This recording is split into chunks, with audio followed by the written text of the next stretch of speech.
mingi mingi Sarabino et Safosi télévision. La télévision de l'Aigle vend à rater. Pourquoi vend à rater? Parce que mi paye ça Mukumba. Mukumba ngwezanini ya roluke la kabino ba information. Ya roluke la kabino bato balingi développement la kati ya Congo. Ya ko eda kabino pour découvrir Congo eza mboka nini. Pe banani ba na kati ya Congo. Lelo eza ya ko kamwate so bo observer na simana ngai ba écrit o bo mone la sakeze sika o esokipa na mituka. Esokipa na mituka na niveau ya entretien, esokipa na maramunyo so etali mituka bongo lelo. Lui-même le DG Azaki Naposa Aye Bisabino ba service na eza nini Aye Bisabino pourquoi ya lingi a s'occuper kaka na mituka panaka makambo ya lebele aurait pu s'occuper na ba moto aurait pu s'occuper tamsu na ba VW so ba vélo so ki banini mais andimi ke asala makambo ya mutuka po alingi mituka oyo nyonso ya bino ezala propre ezala bien ezala en état bien. Yango lelo tozali na 12e rue limitée résidentielle je crois beaucoup observer Karabilili lelo azana makambo oloba abengisi presse abengisi ba journaliste pour alinga yebisabino nini ya lingi bo comprendre na ba service na ye alors kalake tozokota tola na mwana mboka ndenge nini ya kolobela na osenga na yo linga Safosi ko zapete landa makambo yo zaka na mituka ko zapete landa makambo yo po ezape na intérêt na yo ezape na intérêt ya muto azana ba vision ba projet. Bonjour. Bonjour.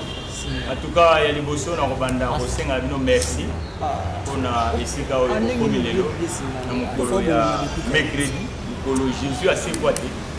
Alors spécial auto ay pesi bino ya bosso merci monene na ba mama na ba tata ko ba bandi bande ko na biso le 4e pouvoir la presse de la jeté.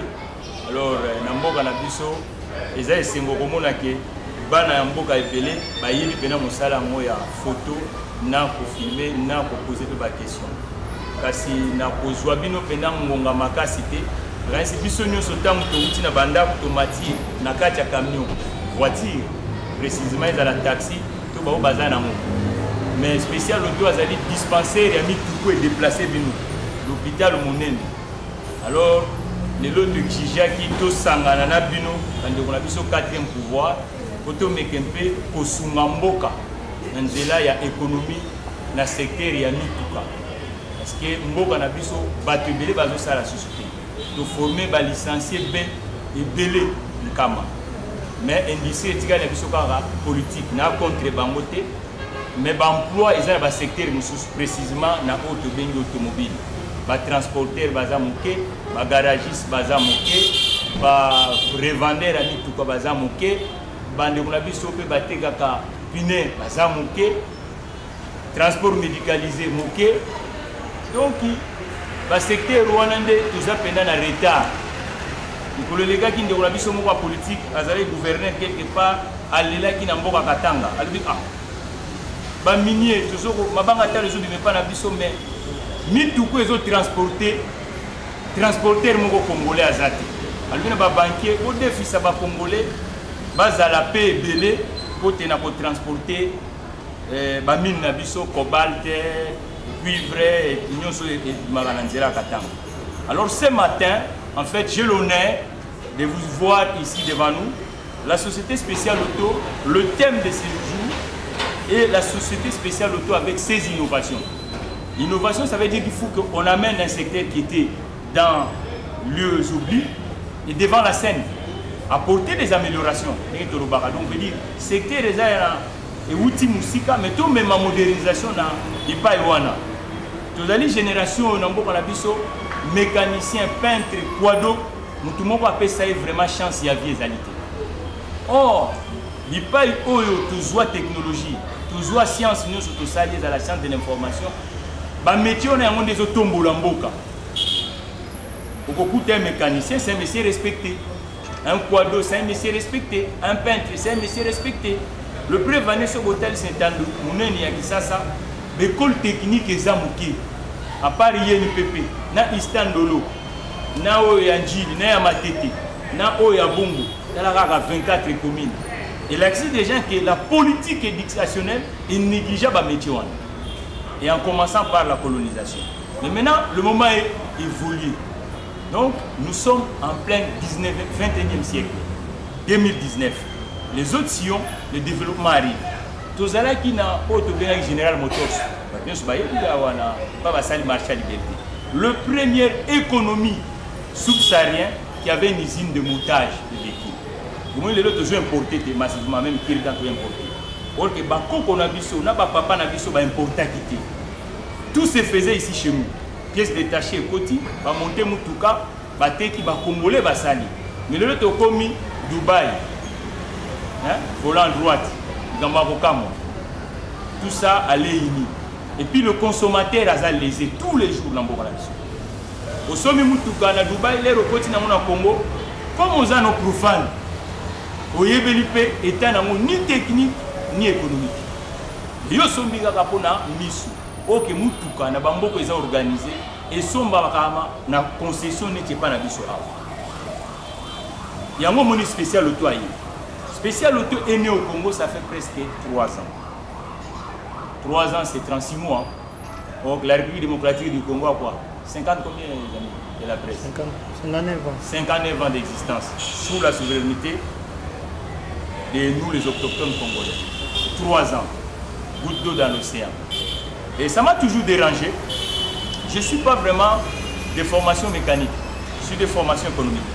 Je suis économiste de formation, mais le métier mécanique, j'ai appris ça en Occident. J'ai travaillé quelque part, et puis l'hasard de la vie a fait qu'on puisse créer cette unité de production qu'on appelle Spécial Auto. J'ai vu que mon ami qui a fait saisi avec un S, mais nous on ne l'écrit pas avec un S parce qu'il y a une particularité qu'un économiste va tomber, hein, on met sans S. L'autre fois il y a un ami qui m'avait demandé ça. Donc Spécial Auto est né précisément en Europe, mais maintenant on parle de Spécial Auto Kinshasa. 3 ans, 36 mois. Qu'est-ce qui est Spécial Auto d'abord? En premier lieu, il est garagiste. C'est le premier secteur d'activité qu'on avait commencé. Deuxième service chez Spécial Auto, il est distributeur. Distributeur, les alliés moto à Zogoteka. Le côté de distributeur. Donc à Tekaka, ils ont la Mituka, ils ont la pièce de rechange, ils ont la Mafuta. Et il est quoi encore Spécial Auto? Spécial Auto est transporteur. Moni na mbo qui ça lelo pour tout se déplacer, bandeko ba même on va transporter. Il dit au monde va taxi à jaune où il vend pas na biso. Tout le monde qui déplacement de la population dans mbo na biso c'est une vraie difficulté. Aux en mbongo vers 17h 16h batambulo akaka na makolo. Spécial Auto azana sous aza expert na domaine wana. Je dire expertise na biso to ko pesa ngo na particulier, to ko pesa ngo pe na professionnel. Professionnel les alliés, et goes à l'État na biso, et goes à la société. Parce que dans le secteur rwanda, expertise est plus non informel. Il y a biso autochtone. Or, tout ça en écart, bande on a biso au bazali la tracé colonial na bengaka, na place de Kalina, on bengi Gombe. C'est FAO, les autres, dans sa publicité na bango na ba média na bino, boye bi que ça fait 100 ans bazo exister. Baza quasi na monopole na mboka na biso. Or que mboka eza ya biso, biso moko fait tout ça capable ya agir pour l'intérêt à mboka.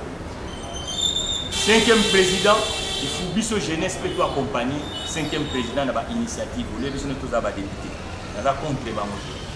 Alors Spécial Auto lelo liboso na bino, to limine bande ko na biso ba nanda ezala ba décider, ezala bateau bazana mituka, ezala ba entreprise ba comprendre ba bien fondé ya Spécial Auto. Tangu ozoye pa na biso okobongisa mutuka na onde na lobi okosomba pièce na yo bako conseiller pe po somba mutuka okoko louer pe véhicule pa na biso okoko zwa pe abonnement na yo ya taxi budget ya ba ménage na biso comme difficulté na ba mboka nous se organiser le fait de se déplacer ça dit que tous les jours funa za kana mbongo mais na ko zwa abonnement quelque part il y en a pas, je sais pas si il y a une société aujourd'hui où les Congolais azan abonnement mensuellement mais ba déplacer kaye na fin du mois ba zui mon solo na banque na ye côté déplacement à économique yango to lui qui vit déjà ma casse na déplacement à population to lui to même dernière innovation c'est Spécial Auto taxi à la demande Je veux dire, il fait tard. Dans un endroit, pour l'un bimana balabala pour nous faire ça comment et au Kanganga et Nanzela. Mais na bengi na ngaka numéro comme naza abonné pas spécial auto. Plaque mo pas un bus se déplacer Zuyo et Memi au moins dans l'école to ndeko et pas au pays pour ça la activité enlèvement et s'ilempé na package na villa Kisasa. Je veux dire présentation spéciale auto na ko ça ya no lelo et tombé peu bien tout ça na carte il y a enceinte na biso ya villa Kisasa atelier yango laboratoire et pas ba opéra kami tout pas les ala ba panne mécanique les ala électronique les ala ya tôlerie les ala peinture nyonso oyo basala na mutuka awa kuna eza na motour administratif soko lingo somo to lingo bomisa to lingi ba conseiller yo société yo particulier tozali na biso awa na zone économique unique ya villa Kisasa ba benga la limité même les Belges avaient laissé à l'époque. En fait les amis, je suis vraiment fier de vous voir devant moi parce que ce Congo va se construire entre le festin de ce pays. Vous m'avez dit l'autre fois, ils ont acquis l'indépendance politique, mais il reste l'aspect économique de la chose. Malheureusement, jusqu'aujourd'hui, l'aspect économique, on n'a pas encore abouti, même pas en termes de pourcentage, on ne dirait même pas 10%. Vous voyez que notre économie aujourd'hui est tombée des autres. Le faiseur et des acteurs dans notre pays, ce sont les expatriés qui viennent des autres continents du monde, mais dans tous secteurs confondus. L'automobile, avec tous les secteurs d'activité qui regroupent l'automobile, nous pouvons créer des milliers d'emplois sur l'étendue nationale. Et l'unique secteur qui peut nous aider, vous savez, l'avion c'est une luxe. Tout Congolais n'a pas de moyens pour offrir un billet d'avion. Mais tout Congolais peut acheter 500 francs pour se déplacer, même aller dans Kouanougou, il fait un fond, même dans le Katakokombe. On peut prendre l'automobile. L'unique secteur qui peut nous développer. Même le navire chez nous, c'est vraiment un problème. Ça veut dire que le fleuve Congo il n'est pas balisé. Et même les affluents du fleuve Congo, aujourd'hui le bateau chez nous c'est vraiment un danger. Des morts où on voit que nos amis, le rail est absent. Sur Kinshasa on avait le rail chemin de fer, même pour vers Ilebo et comment moi passer. Le rail a joué à difficulté, au père qui ça a joué à difficulté. Donc l'unique outil qui peut permettre au Congo et développer le Congo, chers amis, c'est l'automobile avec tous ses services, ses compartiments. Le garagiste, le revendeur, quittons un peu l'informel. Vous savez, l'économie congolaise est dans l'informel. Tous les experts du monde parlent que l'économie africaine, et là aujourd'hui nous sommes au Congo, et dans la rue. La rue ça veut dire quoi? Nous ne sommes pas dans la conformité des choses. Alors ce secteur d'activité est dans l'oublié. Même sur la PIB annuelle qui est de 4 milliards, je pense qu'on n'associe pas ce secteur d'activité. Mais si on va le regarder un peu au Nigeria, même en Égypte, les transports qui sont dans notre pays, on n'achète pas en Occident. On achète en Égypte ou en Afrique du Sud. Mais ce que nous vendons, l'autre fois on vendait avec une unité de production qu'on appelait General Motors sur la place de marché de Liberté. C'est pour ça que spécial auto est venu. Il est venu parce qu'il y a un vide dans ce secteur d'activité. On ne voit pas de compatriotes qui prennent ça au sérieux. En général, on s'amuse. Prenons le cas de cette partie où les Nigériens font des milliards dans notre pays. Kim Kwanza. Informel, personne ne le contrôle. Mais c'est 2 millions qui nous échappent. Malheureusement, le Congolais, quand on étudie, on cherche à être ce que nous savons, nous tous, dans la ville. Mais ces secteurs d'activité, j'invite les étudiants et les gens qui sont sur le terrain de la République démocratique du Congo de nous appeler. Parce que c'est là où les emplois du XXIe siècle. C'est là où le Congolais doit tout retrouver sa dignité économique. Lorsque quelqu'un n'a pas un bulletin de paye, les amis, le pays ne va pas se développer. Parce que le taux de bancarisation dans notre pays n'atteint même pas 10%. C'est affreux.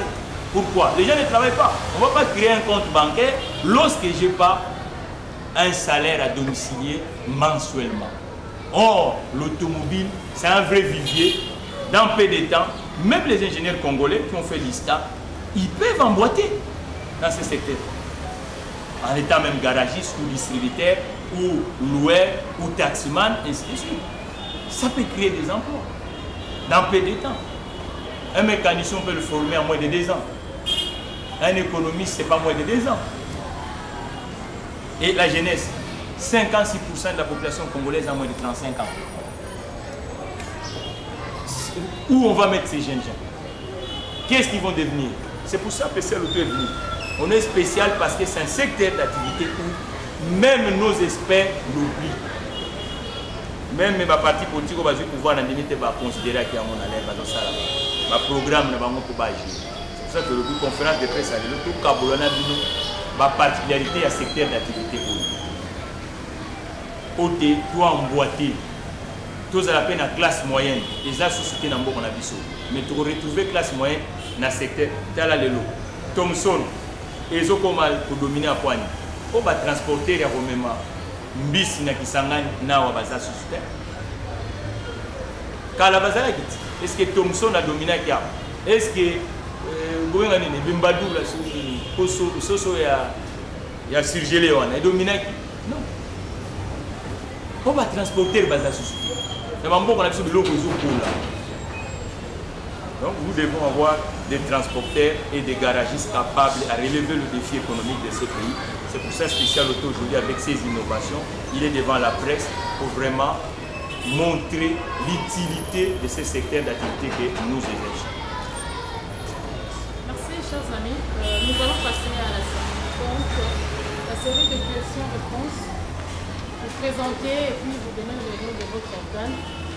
Vous allez poser 2 questions en français. Vous avez bien saisi ce qu'il a parlé.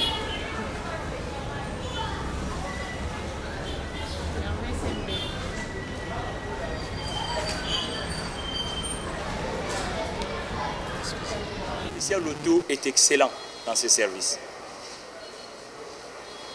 La qualité, l'excellence, le prix. Parce que dans ces segments, le prix ne sont pas maîtrisés d'abord. Parce que comme le marge ne sont pas contrôlés, et automatiquement, notre population nationale est en train de perdre le pouvoir d'agir, qu'on appelle le pouvoir d'achat, à travers le fait d'avoir un automobile dans la ville de Kinshasa, c'est une signe d'appauvrissement. Donc vous allez s'appauvrir. Or, que Spécial Auto, ce n'est pas le cas. Le prix est attractif, la qualité de travail et la fourniture. Donc, la pièce qu'on va mettre chez Spécial Auto est vraiment une pièce de qualité. Et pour rentrer en contact, nous sommes dans la commune de Limité, 619 avenue Gerberas, du côté résidentiel. Et puis, vous pouvez nous contacter via le mail de contact de Spécial Auto, contact Spécial Auto à un seul mot, @gmail.com. Voilà, on passe d'abord Dorine. Dorine. Organe de presse. Organe de presse. Télé7. Madame Norine, vous avez dit les innovations de Spécial Auto. Nous avons la première, on a près de 250 bases de données de constructeurs mondiaux. Ce sont des innovations. Lorsque vous arrivez chez nous, le mécanicien ou l'électronicien ne peut pas agir sans qu'on consulte les bases de données du constructeur mondial, suivant la marque que la personne amène chez nous. Et puis, on a une approche, on est presque le conseiller technique du propriétaire du véhicule. On n'est pas le réparateur seulement, on est aussi le conseiller technique du propriétaire du véhicule ou de l'entreprise. C'est ça, déjà là, le désinnovation. Et quand vous êtes là dans l'atelier, vous allez voir que tous les garages qui sont sur la place de Kinshasa, l'atelier est caché. Or que chez Spécial Auto, l'atelier c'est là où, avant de rentrer, le premier lieu que vous rentrez c'est l'atelier. Donc, on ne cache pas. Et tout est vu. Et il y a une surveillance qui est particulière. Quoi encore? Deuxième question, c'était? Voilà. En fait, chez Spécial Auto, quand vous arrivez dans tous les services, tous les métiers qui sont à l'interne, même vous êtes formé, il y a une formation particulière chez Spécial Auto. Vous allez apprendre la déontologie de la vision de Spécial Auto, comment on apprend à travailler chez nous. Donc il y a une formation avant de commencer à travailler chez nous. Donc on forme les gens qui travaillent chez nous. Et puis on a une vision au développement des Spécial Auto pour créer Spécial Auto Academy qui va être uniquement pour former les gens de métier autour de l'automobile. Et ça viendra peut-être l'année 2020 qu'on va créer Spécial Auto Academy. Le nom, monsieur? Gaston, la prospérité. Presse écrite. Oui, la prospérité. C'est bien. Monsieur Gaston, en fait, on a les ambitions nationales et sous-régionales, Spécial Auto. Et aujourd'hui, la République démocratique du Congo est symbolisée par la ville de Kinshasa. Donc, la ville de Kinshasa, ça montre déjà que deuxième étape, on va faire vite pour aller vers Lubumbashi pour attaquer le pays de l'Est. Et ça, c'est nos ambitions. Mais nous voulons d'abord que les automobilistes et les entreprises qui ont une flotte très importante dans la ville de Kinshasa puissent faire confiance à Spécial Auto. Ça, je pense, la première question, c'était ça. Donc, on a des ambitions et vous pouvez nous contacter via notre site web et même les adresses mailing. Et on travaille même avec des sociétés qui sont représentées sur le territoire de la République démocratique du Congo où nous intervenons pour le territoire national. Donc les ambitions sont nationales et même sous-régionales. Alors, en ce qui concerne la promotion, chez nous, Spécial Auto, on a une autre vision. En fait, on fait gagner à la communauté Spécial Auto, qui sont les utilisateurs, les gens qui ont le véhicule, qui veulent acheter, à chaque fois des gains économiques. Et c'est pour cela que nous demandons à nos compatriotes, et pas Spécial Auto, pour l'appauvrissement économique ici là. Parce que pine ozo que nous sommes moko admettons tous exemples la pneumatique OK ba lobi $200 mais le loso qui boza admettons 3000 personnes oyo ba yiko somba pine via Spécial Auto moni que pine na toko komisango na $50 ou $60 bit na biso liboso eza yangwana que appauvrissement ici là parce que modèle économique essaie changer le lo ba site internet yi le commerce traditionnel est changé, mais normalement, il n'y a pas d'abisso. Et Zagaka, Nandenge au Belgiatika Kibiso. Ou qu'à chaque fois, le consommateur a perdre des parcelles nées à consommation. Il y a somba. Parce que concurrence est déloyale. Concurrence est loyauté. Bateau bazan na secteur wana, bazan même na souci pendant ya yo consommateur te. Or que comme ça yo, comment un marchand va dire que azan na souci ya consommateur. Ah papa. Mais ce que boye belé te to kangati. Mais ce que vous voyez, le business est assuré. Vous avez des autoroutes. Il faut que vous voyez, intérêt mouké, mais business est assuré. Et que vous avez des gens qui ont des marge mouké, mais les Congolais sont satisfaits de les belli. Nini Soussou. On va répondre. Oui, oui, c'est bon. Papi, comme moi, c'est après Papi, Serge Safossi, Hervé. Ah, ok. Il y a autant de questions. Maintenant en Lingala, les gens de Lingala. Bon, Lingala, on passe d'abord Papi Kamwasi.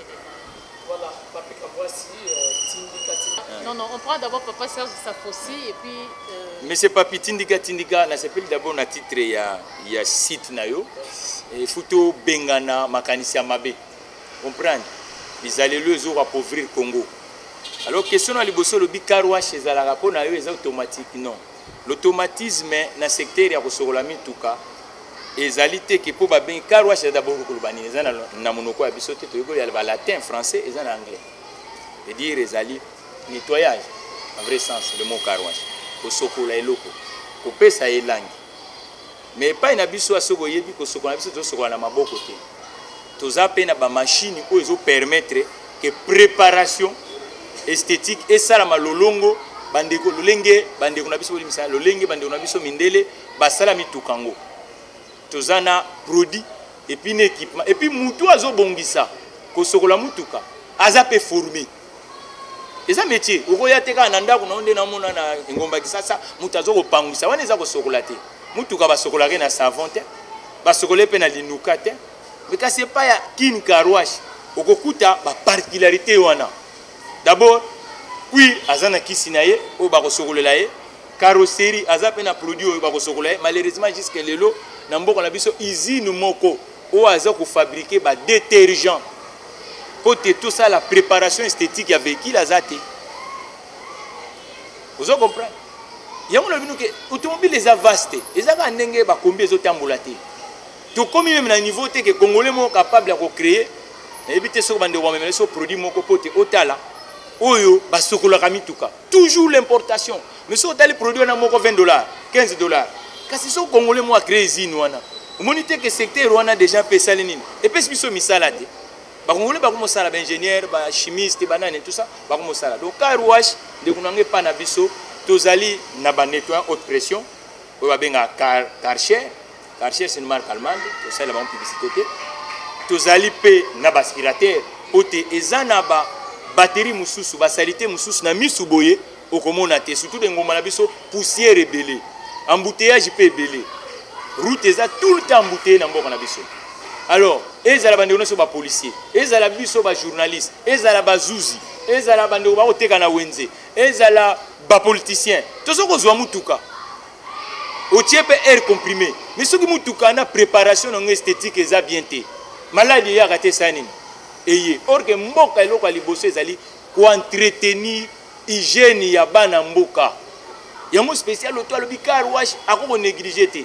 Au monde a mis de quoi poser une question particularité et pas na biso camion soko côté ici awa comme neve ba mécanicien ba ko simbate ba tikilo ba trace d'huile ce que mécanicien a ici ba ne biso ba préparatrice esthétique pe ba salini ba yambi musala vous comprenez particularité na biso le bosso pe mususu yangwana o ezali que tout ça la kapenda attention na côté ya préparation esthétique ko sokola mutuka ndenge mindele basaleli donc car wash ezali kaka lavage automatique te olobi na ngomba ya poto mikoloko ya pe to komema pe ba système wana ya robotisation mais to ya payo emploi ezebele te surtout memi sur robot nde kotindika tindika ba chômeur ebele vaut mieux ba imena no basala to industrialiser mbangu mbangu te o batebele ba rozanga musala kasolobi na ngai susu ba elembo ya spécial auto to bengaka emblème to logo au monde de biso mécanicien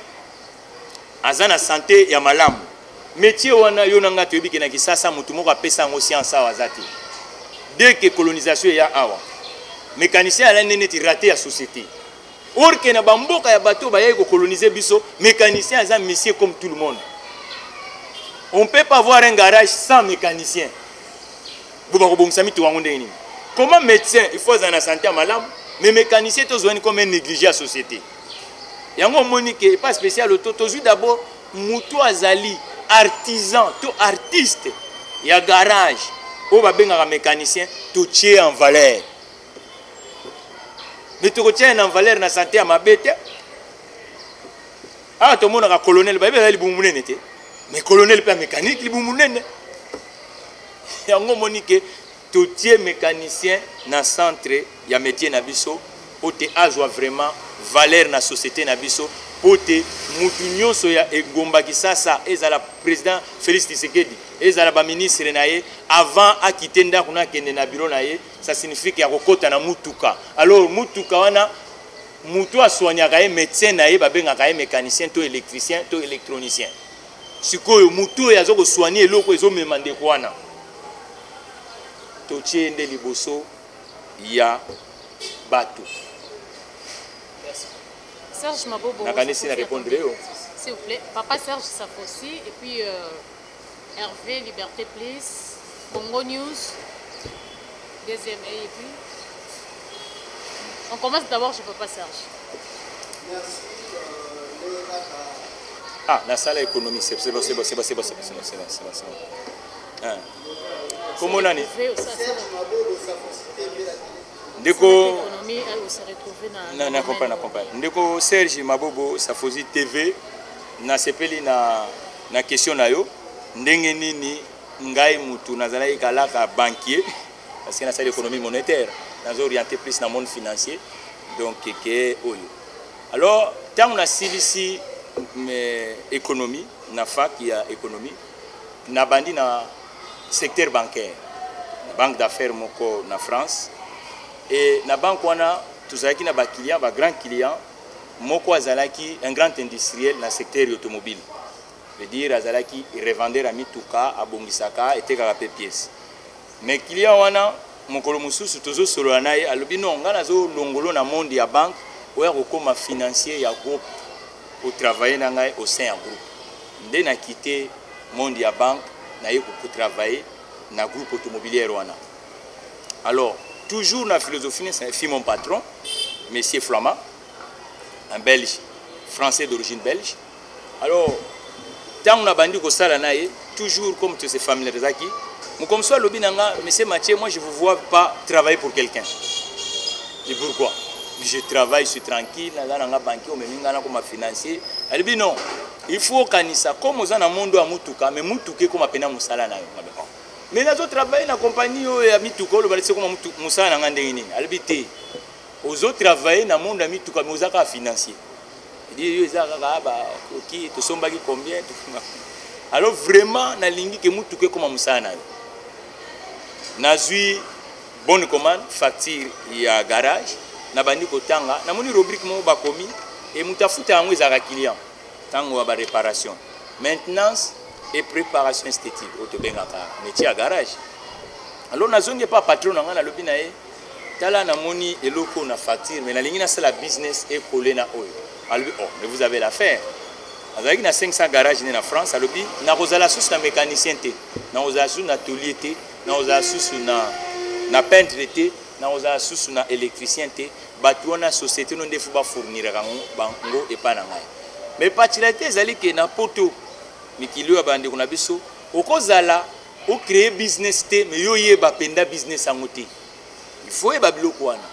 Alors na zu tablier na ngai veste ya banquier na tiki na ke ko se former na ba chambre de métier pour tenaye ba penda ingénierie mécanique ndenge nini fonctionnaka avant de créer société parce que bateau baroya il faut na lakisa bango té olingo calé distribution ngo sala bozara bo tout ça donc na ke ko sala sikoyo ba formation professionnelle autour ya automobile tant on a si ba formation wana ndé na ko créer société ndenge patron na ngai a conseiller ki ngai donc miracle spécial auto et botami bongo.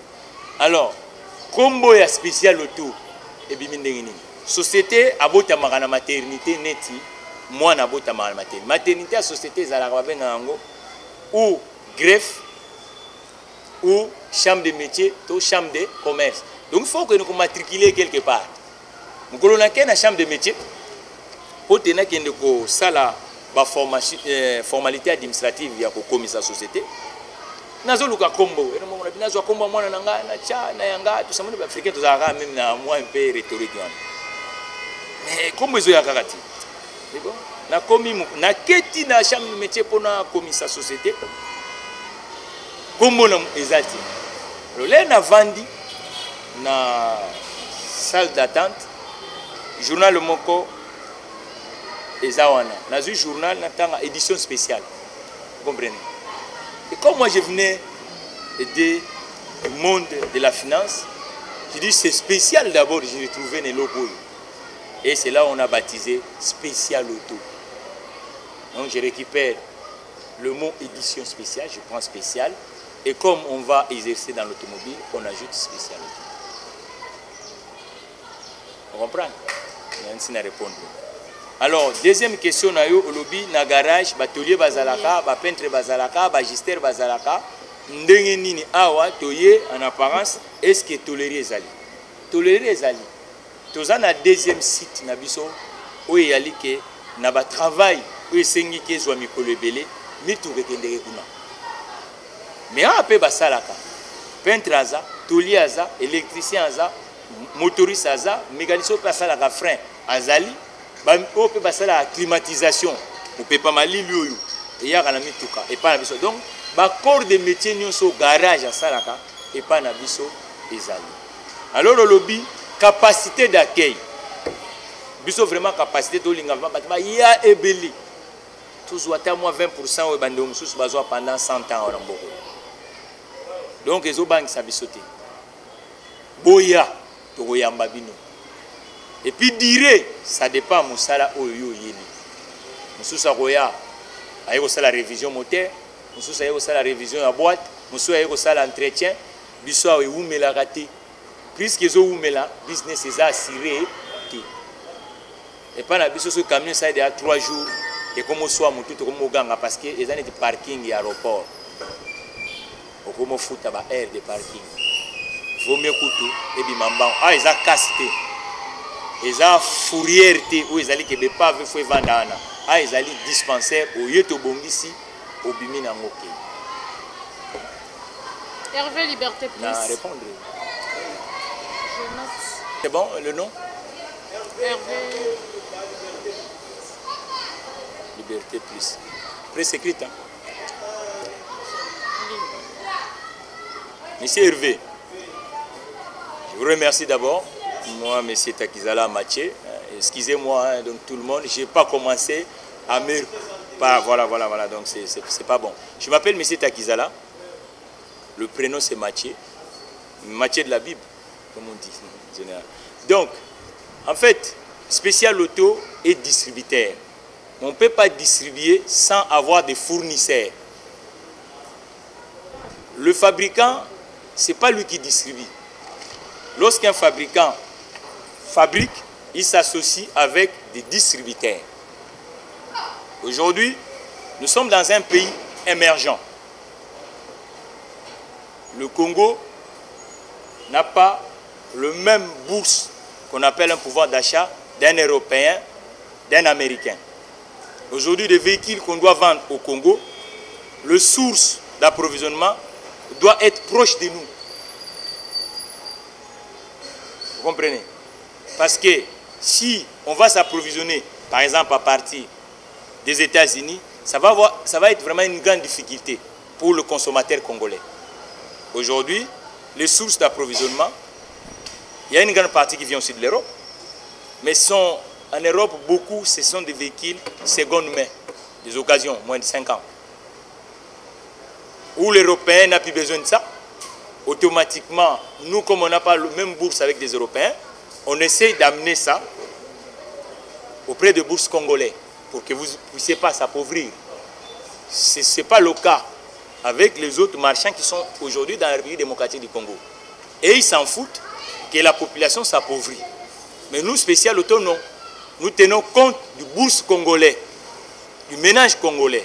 Parce que le salaire moyen n'atteint pas 1000 $ en République démocratique du Congo. Le système de financement aussi est absent. Or, en Europe, le bourse est présent. Aux États-Unis, le système de financement aussi accompagne le consommateur. Donc, il y a des véhicules qui viennent de l'Afrique du Sud, il y a des véhicules qui viennent de l'Égypte, comme je vous ai dit tout à l'heure, il y en a qui viennent aussi de l'Asie, du Sud-Est, et il y en a qui viennent de l'Europe. En général, l'Europe, nous, c'est Spécial Auto, c'est plus des véhicules d'occasion, hein, de seconde main, 4 ans et 5 ans, pour que l'automobiliste congolais puisse vraiment être satisfait du point de vue du portefeuille. Deuxième question, c'était... Voilà. Là, vous êtes chez Spécial Auto, il y a nos conseillers de vente. Vous pouvez appeler aussi via le numéro de téléphone de Spécial Auto, et qui est 090 66 30 972. Avec ce numéro de téléphone, lorsque vous allez appeler, les conseillers de vente, ils vont vous informer quelles sont les démarches à faire. Ou vous déplacez carrément, vous venez vers le site de Spécial Auto qui se situe sur 12e mairie du côté résidentiel, avenue Gerberas 619. Bon, au lobby personnel, nabiso origine nabango d'abord formation ba outi wapi. Kasi on a loba qui noté, il faut tout réformer le système éducatif nabiso. Beaucoup ils ont sali INPP, les instituts de préparation professionnelle. Moi, mon KPA balé que mingi bandeko basali ba institut technique nabiso. Oyo toyebani sur l'étendue à territoire. Mais sous soupé ezali ba o ba outi na ba société organisée na domaine oyo. Vous comprenez? Mais sous ba outi INPP, mais sous ba outi na ba institut technique nabiso, mais sous ba outi des gens bazali bateau basala na ba société ya domaine nabiso Oyo, parce que c'était organisé. Donc, ils ont l'expérience. Et puis, lorsqu'ils arrivent, tous au Sabango, formation, il y a biso à l'interne. Comment il faut travailler et pas il y a batelier, il y a spécial auto. Deuxième question, il y a le lobby, tous les districts et belé. Quand on a le lobby, il faut créer valeur dans le secteur. Spécial auto, poison à l'okunga. Moi, je suis l'okunga. Tu se développer, mais il y a une franchise. De comment à l'okunga, bon, ils ont tout ça y est, à benga biso. Ote azwa pe site oyo atia ngona lukunga o ba camion na lukunga ezangiti egoïsme côté na biso ezate ndeko pe aza na Goma oyo eloka ko sala ezate kasi modèle business affaire yango oyo et développer en franchise et dire aye to coacher to pesier o nyonso ezali secret ya musala oyo ya zupe formation pote yepe na côté apanza sango a résoudre pe ba problème na ba district na biso wana donc côté kuna ndeko vraiment nazo senga bino ba pandi sango bandeko oyo bazo tarder na banda ku to tema na ba coin ba contacter biso na ba district wana azala même représentant na biso ya spécial auto a créer unité de production pote mituka ezala ba problème technique ezala résolu même ba problème ya achat ya pièces pote to regagner un peu lettre de noblesse na domaine oyo pote umeli moi mingi et puis tu épargner ba vie à bateau. Pour moi tout quoi ça mal entretenu ba accident. Surtout tamboli na ville ça bozo mon ndenge nini ba accident au salama tout le temps. Question à souke dala nini? Inconvénient. Ah bandeko bazo sokola na nzela. Voilà, et c'est belé. Premier inconvénient ça sanitaire. En général bon bisika oyo ba camion bazo sokola mingi na pembeni ya cours d'eau. Bino mo boyi ba cours d'eau na biso ya mboka. Tokolo ba makamusu sutiawa. Il y a vraiment des problèmes d'hygiène.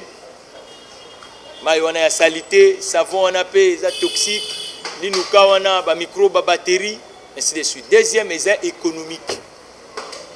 Carrosserie à camion est composée de 3 ingrédients principaux. Tôle d'abord, peinture et vernis. Tant que vous avez un savon, au sali, rouille, à sa voisin. Vous allez perdre l'éclat d'origine. Kitoko beauté ya camion de jour au jour ça nini ezana kende ko beba santé na opesa vraiment en danger.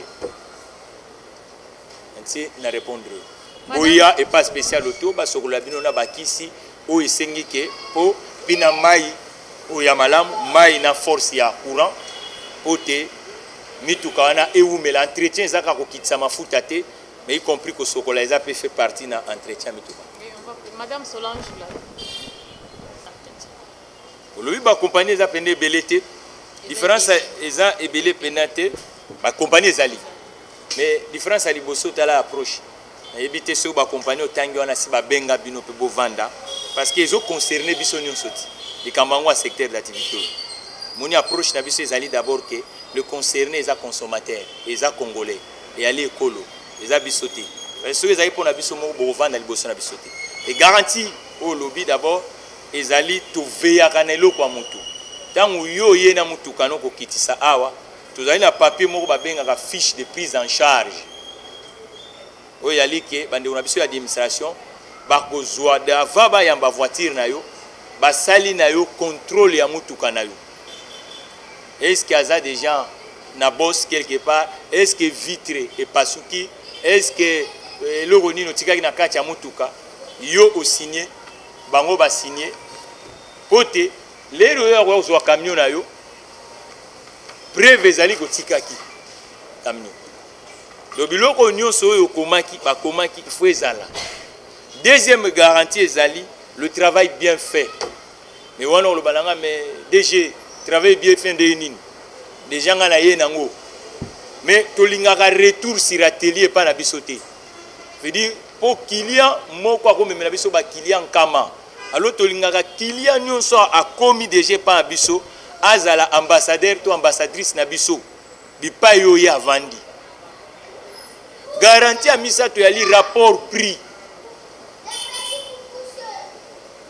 ya mine yali pièce oyo biso tozo kotia biso moko to sélectionnant ba groupe de fournisseurs et yali te ko na garage musunde ba bino mama keno somba pine yo moko yo za mécanicien te oyebi izi rapine ndenge ba comparaka Donc responsabilité na to pesa ngo na client.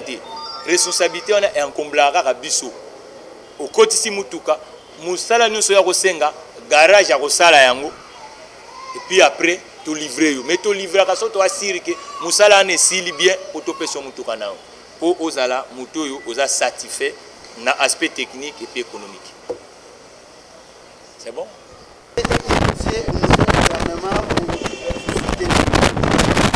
Bon, le nouveau gouvernement, que nous sommes d'abord au gouvernement. Donc, on demande au président de la République, M. Félix Tshisekedi, qui a vécu toute sa vie en dehors de notre territoire. Lui-même, il avait dit qu'il va s'attacher à l'entrepreneuriat local. Moi, je suis un entrepreneur congolais de souche et je suis dans la commune de Limité où le président de la République lui-même résidait, même le véhicule du président de la République venait ici, chez le garage spécial auto. Je pense qu'il sait ce garage-là, M. Tshisekedi, là où il est.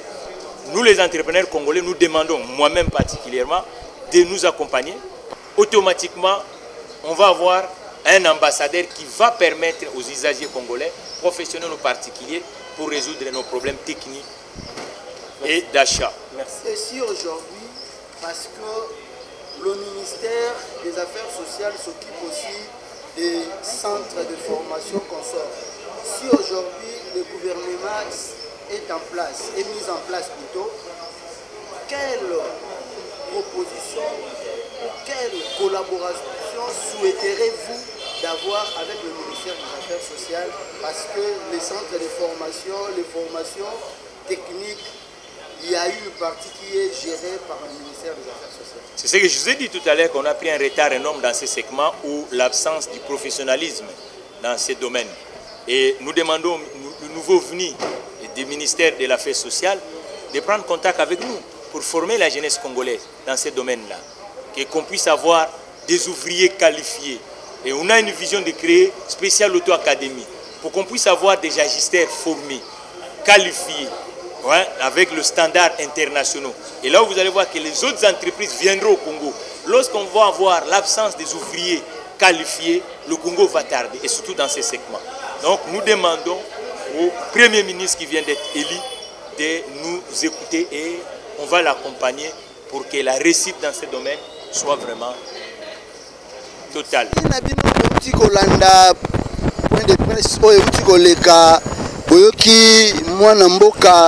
Le DG Nengeni Nauti Kolobela likambo etali entreprise ya malamu oyo garage spécial auto eza vraiment oyo ezali ko sala ba service nenge sengeli soki boye na kati bozala desuite to bengi bino boya na mituka na bino to bengi bino boya na garage oyo ezo sala na nenge ya sérieux ya nenge ya mukete bo se tromper te ya okende soki na ba garage ya basimandaku na ba garage esala fulu na quartier akobebisela yo mutuka ndenge bolandi yaka na garage oyo mutuka na yo ekozonga lokola nano etambola te bino nyonso boya même yo ozalaka na moto yebake moto na aba osokipe yango na ndenge neti nano etambola te. Donc entretien oyo ezosala mawa na bacondition na bacritère ndenge kaka mboka Congo elobi contrôle technique. Soko ye na mutuka na yo awa na contrôle technique eko échoué te eko raté te po spécial garage tika ba preuve ali ba témoin bazali o bakoki ko témoigner mais boyebi kaka que télévision ezangonga. Merci na yo oyo ozwaki temps ya Olanda Safosi télévision ondimaki ko suspendre ba chaîne mususu Olanda Safosi télévision bana Londres bana Angleterre bana Manchester le roi Anastasie Dayan mutuka wana ozosomba soke yeki place oyana ngo entretien de yangoyo pipe miyalu mutuka na yo jeep quoi et ya ba entretien na koto yo tanga na kiti na terrain na oyebisa bino seke na vivre oyo nyezo salama bongo na kati ya États-Unis oh maman Charline maman chérie ma belle-mère salutation ebele tika nzamba lola apambola yo mambe simba ekende kitoko fifi mvu kati ya États-Unis eloko ya jete wali mutu munene oyo na mindele bayokaka yo na ba ordre opesa parce que munganga na kati ya États-Unis eza yo donc basalam na yo Olivier Kaku chéri na yo de côté bino nyonso na saluer bino bambote bana ya Paris bana ya France boko nyo soutenir toujours chaîne na toyebisaka bino chaîne ebundanaka na ba moyen de bord oya Monique ya koyoko pesa loboko pona osunga chaîne du point matériel du point financier ekozala na maboko mibale numéro na biso ya contact yango wana na bas de l'écran bomonika ezapeka WhatsApp même numéro ko benga na WhatsApp ko benga en direct to sepeli mingi na bolingo na bino bopesaki bozwaki ta ya kolanda Safosi télévision na sima ya caméra bongo na les caméramens qui sait maîtriser les images kombo Elikia Changani aza mwana changu na minute oyo yenda simbi caméra na kati ya Safosi télévision bongo ngamoko humble serviteur mosali na bino Serge Mabobo le number 1 na kati ya Safosi télévision tozo bunda tolingi bino mingi ba gros bisous yango yo tomona mbala ya sima bye.